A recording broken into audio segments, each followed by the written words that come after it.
Hey, what's up, you guys? Weird time for me to be coming on here.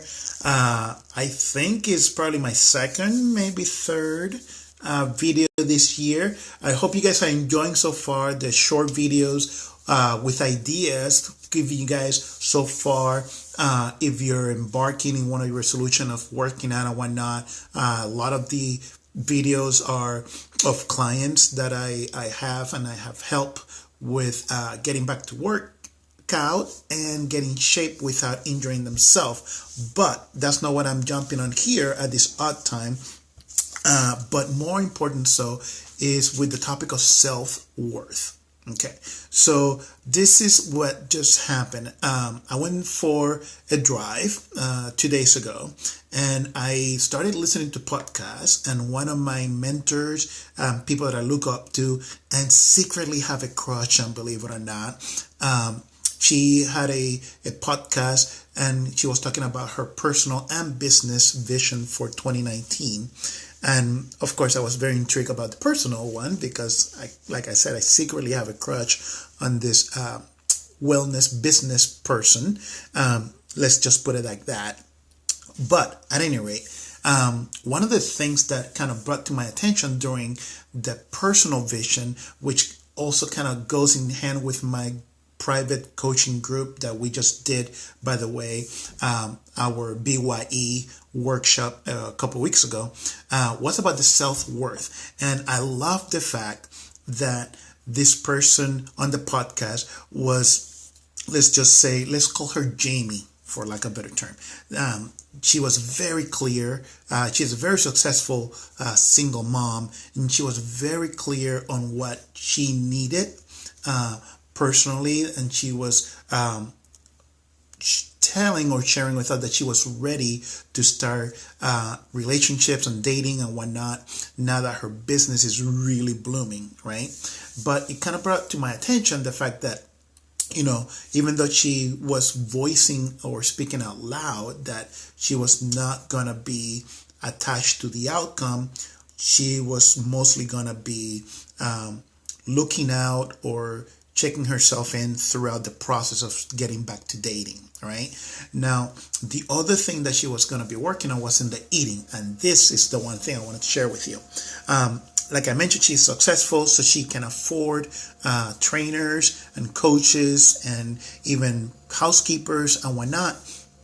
But the one thing that I was kind of like really struggling, and probably you guys can shed a light with it, is, you know, it's a when you pay somebody to hold you accountable, right?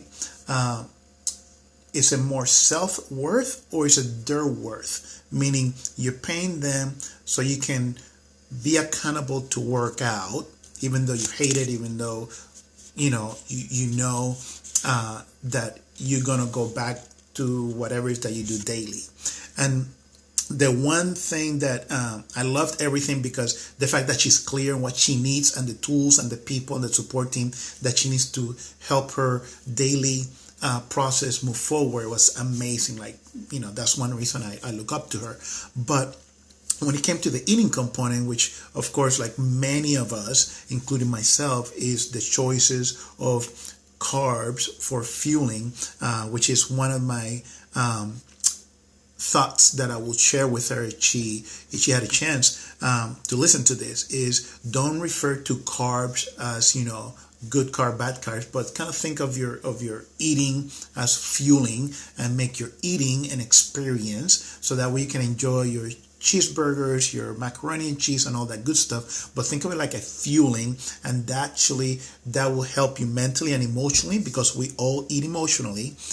Assess better from an emotional side if it's fueling your body or it's fueling your emotions, right?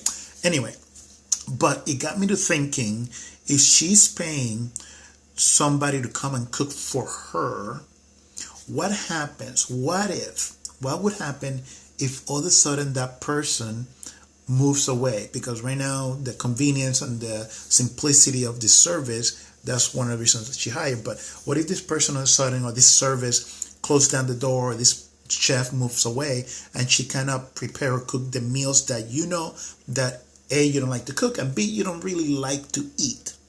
what happens? Is that now is it still self-worth or is it their worth? And then at the end of the day, you kind of went home without anything. So one thing that I always try to kind of bring into my groups is the assessment, like Jamie does so well, is assess where you're at and assess what you're missing. But the one thing I believe that it might be the missing link, or one of the missing puzzles, is what is so important about eating better, or eating less carbs, or bad carbs, as she referred to. What is so important about it? What does it matter? How would that change the person who you are? How would that change your value of the person that you are, that you're modeling to your kids to be? Because I think once you figured out that, I think that would just kind of start really deeply rooting into the right team and the right tools that you have at your disposals, even when they're not near you. Okay. And it goes, personally, I not talking about the eating or the nutrition component, but from the financial component, like I talked, it was probably 5-6 years ago with my accountant, right? And I got to a point that he literally, because I like people to be straight with me, told me, he's like, Carlos, these are your fees that you needed to pay, blah, blah, blah. It's your money, so you paid it. So, it's my responsibility. So one of the things that us and solopreneur, and especially moms, because moms usually take care of the finances, are in charge of our finances. So back then for me, I needed to find my self-worth. Why was that so important to me? How come I needed to put that finance tool and services in top of everything else at that time, right? So again, I think if you go one layer deeper into how come that matters, how come it matters that you're going to eat less carb, or how come it matters, or why is it so important to you that you want to eat clean, which I still trying to get used to that terminology of eating clean. So that was one thing, maybe two.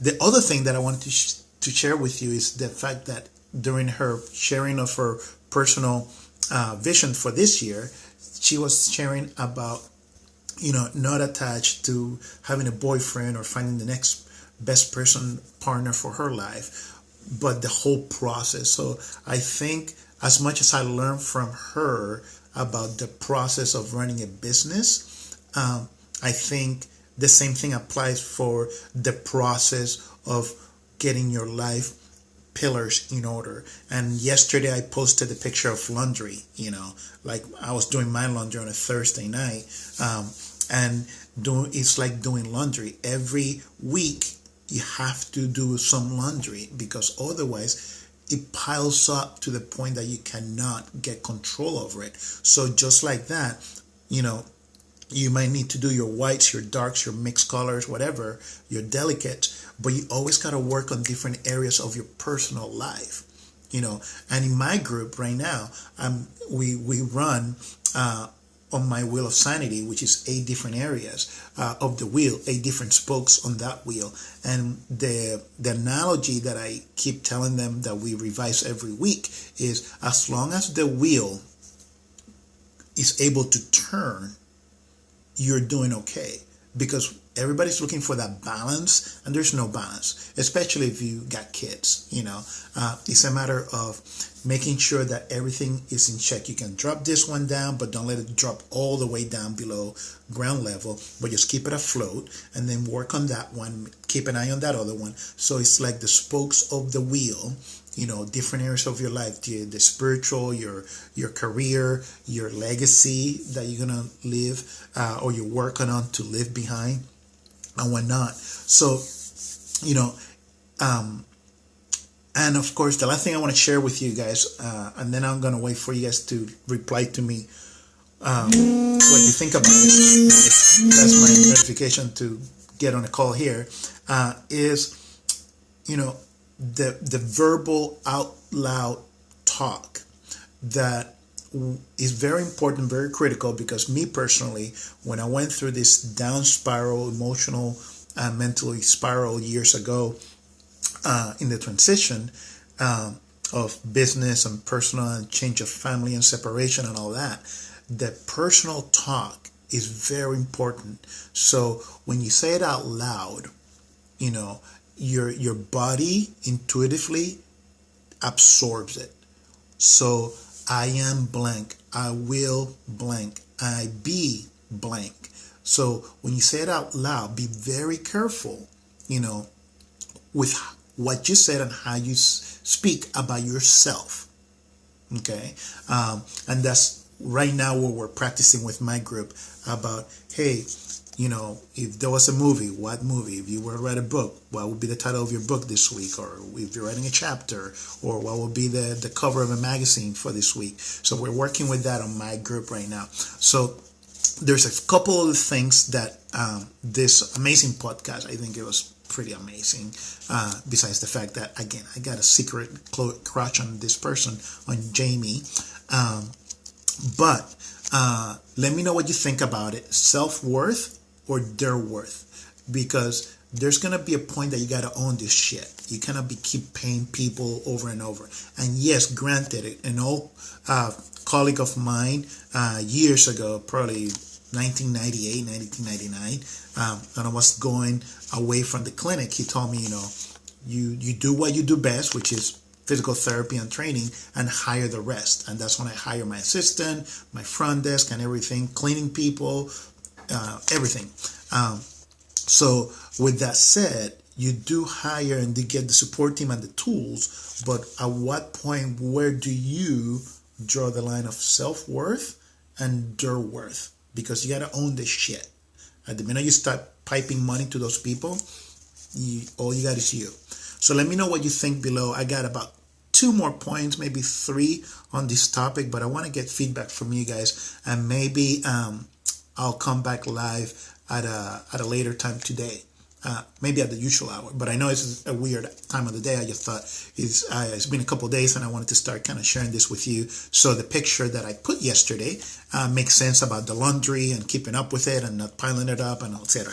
All right, guys, I'm gonna get on my call, help this gal move forward, and I will talk to you soon. And I look forward to reading your messages down here. Talk to you guys later. Bye.